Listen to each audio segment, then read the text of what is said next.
नमस्ते, welcome to Indian लजीज food and art. मैं सीता भारद्वाज आज आपके लिए लेकर आई हूँ विंटर स्पेशल बहुत ही ज़्यादा टेस्टी मटर के कचौड़ी की रेसिपी।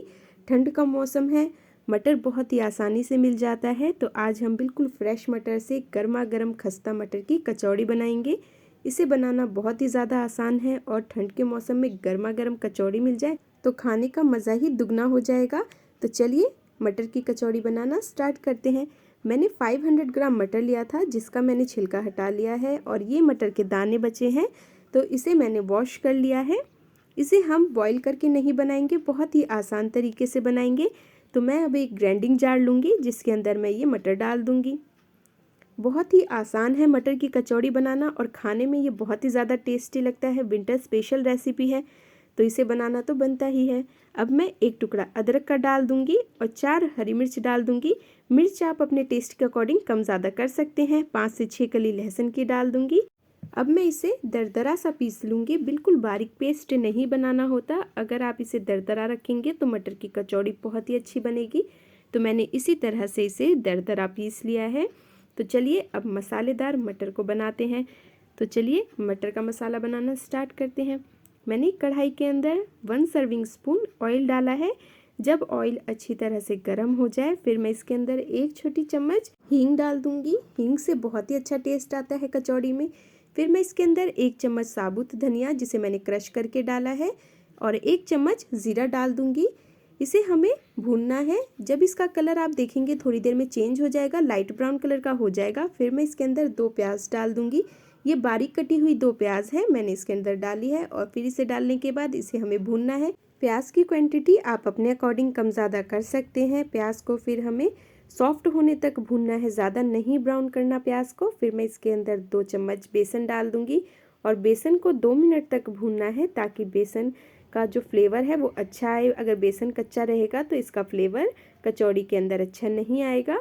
अब मैं इसके अंदर जो मटर का दरदरा सा पेस्ट बना के रखा है मैंने वो डाल दूंगी और इसे 2 मिनट तक भूनना है ताकि मटर अच्छी तरह से भून जाए और कचौड़ी के अंदर इसका फ्लेवर बहुत ही अच्छा है। अब मैं इसके अंदर मसाले ऐड करूंगी।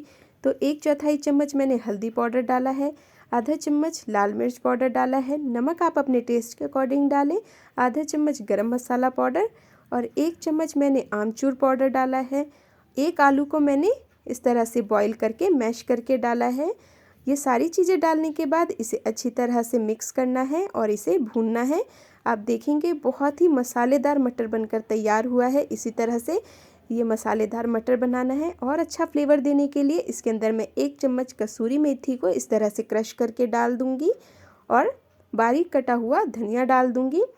इसे डालने के बाद इसे अच्छी तरह से 1 मिनट तक भूनें। आप ये देखेंगे बहुत ही ज़्यादा टेस्टी सा मटर का मसाला बनकर तैयार हो गया है और इसे बनने में 5 से 6 मिनट तक का ही समय लगा है। तो इसी तरह से कचौड़ी के लिए मसालेदार मटर का मसाला बनाना है। अब मैं गैस की फ्लेम को ऑफ कर दूंगी और ये जो मटर का मसाला हमने बनाया है इसे ठंडा होने के लिए रख दूंगी।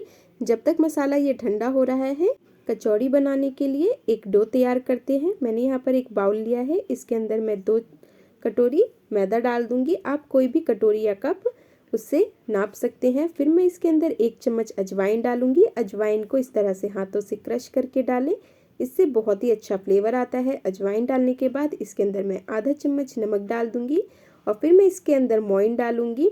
मोइन की क्वांटिटी बहुत ही ज़रूरी है कचौड़ी के अंदर, तो जितना आप मैदा लें उसका 1/4 हिस्सा मोइन का लेना है। अगर आप 2 कटोरी मैदा ले रहे हैं तो हाफ कटोरी मोइन की लेनी है और इसे अच्छी तरह से मिक्स करना है।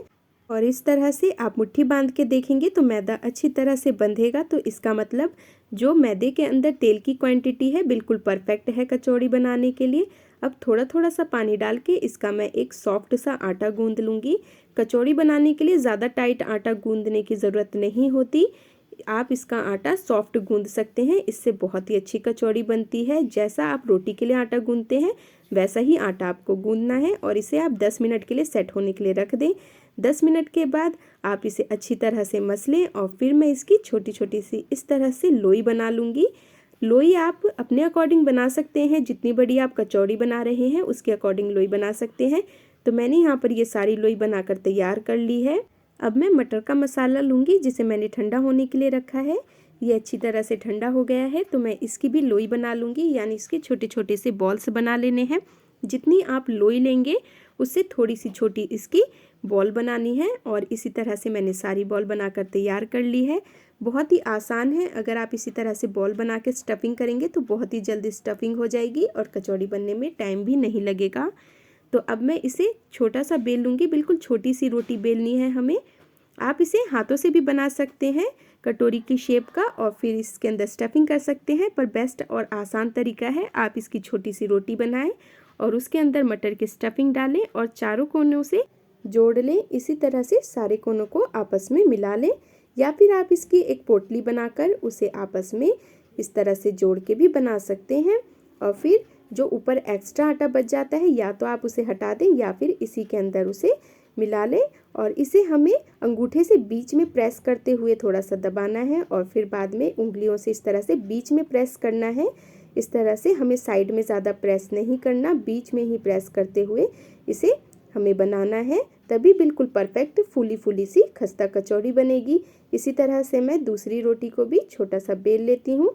बेलन पे आप हल्का सा ऑयल लगा लें जिससे कचौड़ी अच्छी तरह से बन जाए, या फिर मैदे से थोड़ा डस्ट कर लें और फिर इसे बेलें। और इसी तरह से आप चारों कोनों को या फिर इसे इस तरह से आप ज्वाइंट करें जिस तरह से मैं बना रही हूँ। इस तरह से प्लेट्स बना के इसे आपस में जोड़ दें और जो एक्स्ट्रा आटा बच गया है या तो इसे हटा दें या इसी में ही इसे आप मिला दें। आप देखेंगे बहुत ही अच्छी तरह से इसकी स्टफिंग हो गई है और बिल्कुल भी मटर का जो मसाला है वो बाहर नहीं निकला स्टफिंग में से।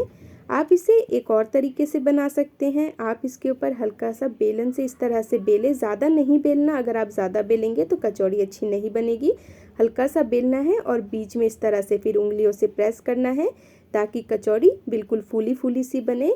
तो ये देखिए इसी तरह से मटर की कचौड़ी बनानी है और इसे इतना ही मोटा बनाना है, ज़्यादा ना तो मोटा बनाना है और ना ही पतला बनाना है। सारी कचौड़ी मैंने बनाकर तैयार कर ली है, तो चलिए अब मैं इसे फ्राई करती हूँ। मैंने पहले से ही कढ़ाई के अंदर तेल गरम होने के लिए रख दिया है। जब तेल अच्छी तरह से गरम हो जाए फिर मैं इसके अंदर कचौड़ी डालूंगी। कचौड़ी इतनी ही डालें जितनी आप इसे एक बार में अच्छी तरह से फ्राई कर सकें। मैंने 4 कचौड़ी इसके अंदर डाली है। कचौड़ी डालने के बाद इसे 2 मिनट तक लो मीडियम फ्लेम पर फ्राई करना है, तभी कचौड़ी खस्ता और कुरकुरी बनेगी। और उसके बाद यानी 2 मिनट के बाद आप गैस की फ्लेम को फुल कर दें और कचौड़ी को अच्छी तरह से इसी तरह से फ्राई करें। आप देखेंगे कचौड़ी का कलर कितना अच्छा आया है। हमें इसे समोसे का जैसा कलर आता है ना वैसे ही फ्राई करना है। आप ये देखेंगे बहुत ही ज़्यादा फूली फूली सी और बहुत ही ज़्यादा टेस्टी मटर की गर्मा गर्म कचौड़ी बनकर तैयार हो रही है। इसी तरह से हमें ये क्रिस्पी सी मटर की कचौड़ी बनानी है। आप ये देखेंगे कचौड़ी कितनी अच्छी तरह से फूली है और बिल्कुल परफेक्ट बनी है, बिल्कुल भी मटर की स्टफिंग इसके अंदर से बाहर नहीं आई। अगर आप इसी तरह से मटर की कचौड़ी बनाएंगे जिस तरह से मैंने बनाया है, सारे स्टेप्स को फॉलो करेंगे तो बिल्कुल परफेक्ट मटर की कचौड़ी आप बहुत ही आसान तरीके से बना सकते हैं। अब मैं बाकी कचौड़ियों को भी इसी तरह से फ्राई कर लूँगी। आपने देखा कितना आसान है हलवाई वाली खस्ता मटर की कचौड़ी घर पर बनाना, और ये बिल्कुल खस्ता बनी है। मैं भी आपको दिखाऊंगी भी कि किस तरह की ये कचौड़ी बनकर तैयार हुई है और बहुत ही आसान तरीके से बनी है। अगर आप कुछ बातों का ध्यान रखेंगे तो बिल्कुल परफेक्ट मटर की कचौड़ी घर पर बनकर तैयार हो जाएगी। आप कचौड़ी बनाएं या समोसे बनाएं, इन दोनों चीज़ों में इस बात का ध्यान रखें कि पहले इसे लो फ्लेम पर थोड़ी देर फ्राई करें और उसके बाद गैस की फ्लेम को फुल करें, तभी कचौड़ी बिल्कुल और समोसे बिल्कुल परफेक्ट बनेंगे। आप ये देखेंगे किस तरह की फूली फूली सी खस्ता कचौड़ी बनकर तैयार हो रही है। अगर आप चाहते हैं कि इसी तरह की टेस्टी रेसिपीज़ मैं आपके लिए लेकर आऊं तो मेरे चैनल को लाइक शेयर सब्सक्राइब ज़रूर करें, बेल आइकन को ज़रूर दबाएं ताकि आने वाली वीडियोस की नोटिफिकेशन भी आपको सबसे पहले मिले। ये मैंने सारी कचौड़ियाँ बनाकर तैयार कर ली है। इसी तरह से आप टेस्टी सी गर्मा गर्म मटर की कचौड़ी बनाएं और इसे सर्व करें। बहुत ही ज़्यादा टेस्टी लग रही है देखने में और खाने में भी ये बहुत ही ज़्यादा टेस्टी बनी है। आप इसे इसी तरह से बनाएं। आप इसे किसी फेस्टिवल पे या फिर गर्मा गर्म किसी भी पार्टी के लिए बना सकते हैं बहुत ही आसान तरीके से। इसके साथ मैंने इमली की चटनी सर्व करी है। आप इसके साथ इमली की चटनी, हरी चटनी यानी धनिया टमाटर की चटनी, पुदीने की चटनी सर्व कर सकते हैं। आप ये देखिए कितनी खस्ता और कुरकुरी मटर की कचौड़ी बनकर तैयार हुई है और इसके अंदर की आप स्टफिंग देखेंगे बहुत ही ज़्यादा अच्छी बनी है, बिल्कुल परफेक्ट बनी है। तो इसी तरह से आप इसे बनाएं और सर्व करें। तो चलिए मैं एक झटपट से एक टेस्टी सा चाट बनाकर तैयार कर लेती हूँ कचौड़ी का। इसके अंदर मैं थोड़ी सी इमली की चटनी डालूंगी, आप अपने अकॉर्डिंग चटनी मसाले इसमें ऐड कर सकते हैं। मैंने थोड़ी सी इमली की चटनी डाली है और इसके अंदर थोड़ा सा मैंने इस तरह का बारीक कटा हुआ प्याज, चाट मसाला डाला है और थोड़ी सी लाल मिर्च डाली है। आप अपने अकॉर्डिंग इसे बनाएं और इसी तरह से सर्व करें। बहुत ही ज़्यादा टेस्टी चटपटी सी मसालेदार कचौड़ी की चाट भी बनकर तैयार हो गई है। तो इस विंटर गर्मा गर्म मटर की इसी तरह से कचौड़ी बनाएं।